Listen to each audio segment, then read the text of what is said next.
Oh, hey Paul, man. You think you could like rub my back a little bit? No, dude. Come on, man. I heard it last week. Well, we have been friends for a long time, so I'm gonna stick with no. Come on, man. I was playing some field hockey. I think I just tweaked it. Maybe you're doing it wrong. Doing what wrong? Being an athlete, I guess. I guess I should leave the sports to Brandon Barber, an up-and-coming athlete who seems to master just about every sport he plays. And most recently, he's going pro playing field hockey. Produced by his sister Lindsay Barber, here's Brandon's quest for gold.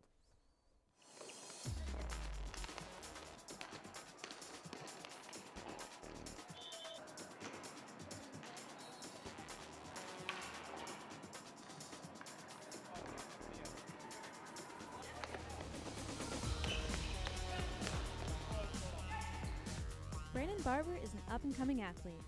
He always loved the sport of ice hockey, and it came as a bit of a surprise to him when in high school he was approached to play field hockey by Peter DeCruz, the head coach of the Toronto Field Hockey Club. I first saw Brandon play when he was in grade 10, so I believe that would be 2005, when he was playing for Riverdale High School in the boys' annual field hockey championships. My first impression of Brandon was that he was clearly the best field hockey player at that tournament, but also he's a gifted natural athlete who could excel in any sport. And I felt if he chose field hockey as a sport, he had the potential to play for Canada's men's national field hockey program.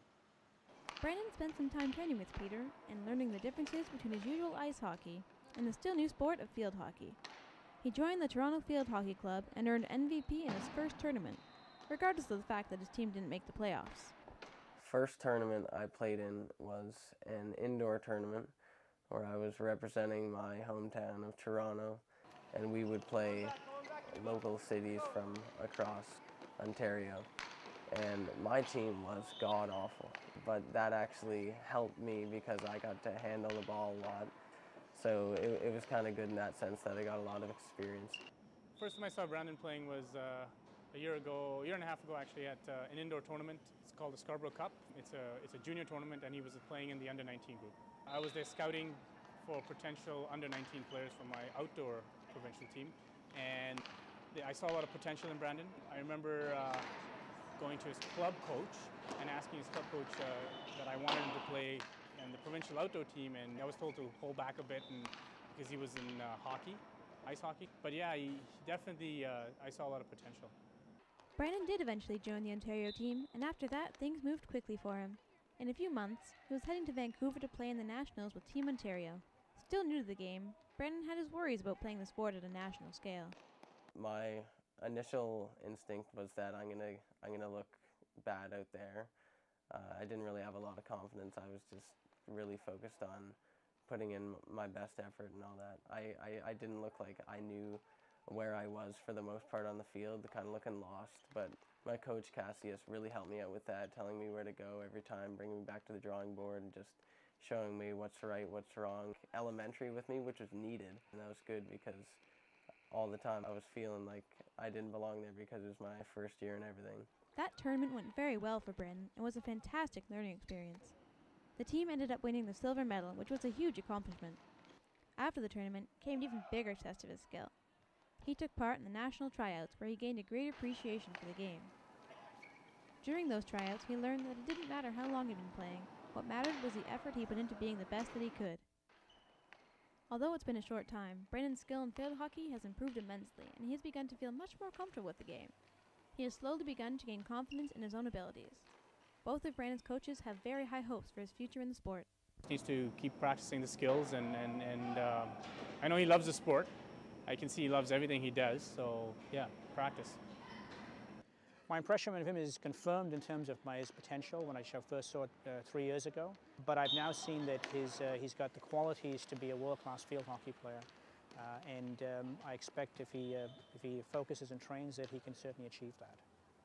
What I see for Brandon in the future as a men's national team player, he would have a chance to go to the Olympics because Canada's men's team has been successful over the last 30 years going to a number of Olympics. He's also got a chance to go play professionally in Europe or Australia. And I think, the potential that I see him as probably the best young player I've ever seen in Canada. He can reach that potential of being identified as a top world-class player, not just the best player in Canada. Brandon was recently chosen by Quest for Gold as one of the top 15 athletes in Canada. No one knows for sure what the future has in store for him, But if that is any indication, Brandon could very well have a promising future in the sport of field hockey.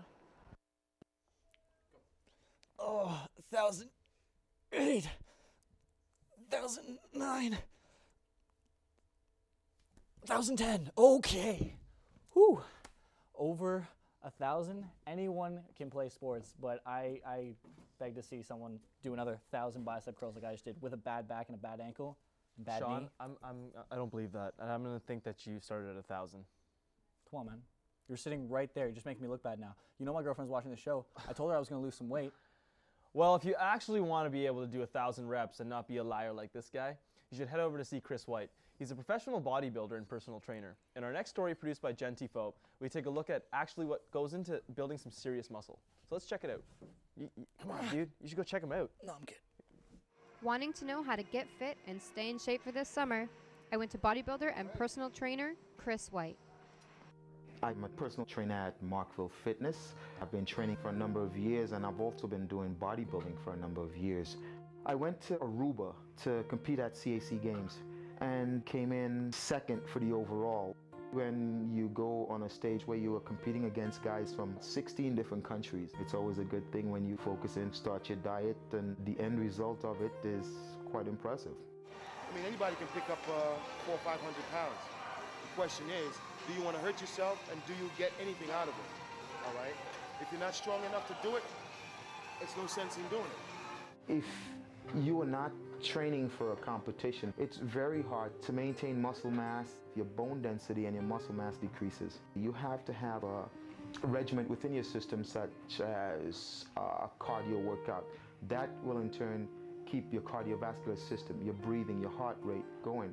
Now, with your muscular system, you have to do some strenuous exercise. Push-ups, your sit-ups, your lunges, your body squats to maintain muscle tone. And if you want to maintain extreme body tone and strength, what you do, you get into the weights, such as the free weights or the machines. That will enable you to maintain the muscle tone and mass that you along with your nutrition that you want to acquire. Another piece of equipment that we're going to use in our arsenal for the back. It's long pulley rows, an excellent mid to lower back builder, and it also strengthens the whole shoulders and the upper back. My client, Chris Populus, he's lost 60 pounds within the last year or so. He's doing a great job maintaining his muscle tone. His body fat has dropped and muscle tone has increased a tremendous amount. The biggest surprise for me is when you're doing the weight training and the circuit training the way he designs it. It's an incredible cardio workout as well as getting the muscles in shape. So people that think they can come in, just lift weights and they don't need to do cardio, if he incorporates the right workout, it can be incorporated all into one, and it's pretty exhausting. I have most of my clients for the day. They come in from say 8 until say 1, 2. But I normally start my day at 5 o'clock in the morning. Get my clients in, and it's a long day. When you're working out, it relieves a lot of stress also, because I mean, throughout the day we all have ups, downs, and a lot of stress in our life. But once you come in the gym, you learn to relieve the stress, and it will get you to your goal. It's all about a day's work.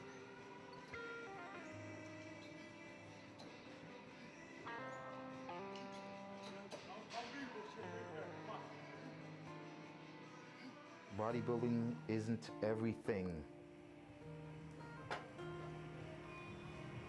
but it's a good start.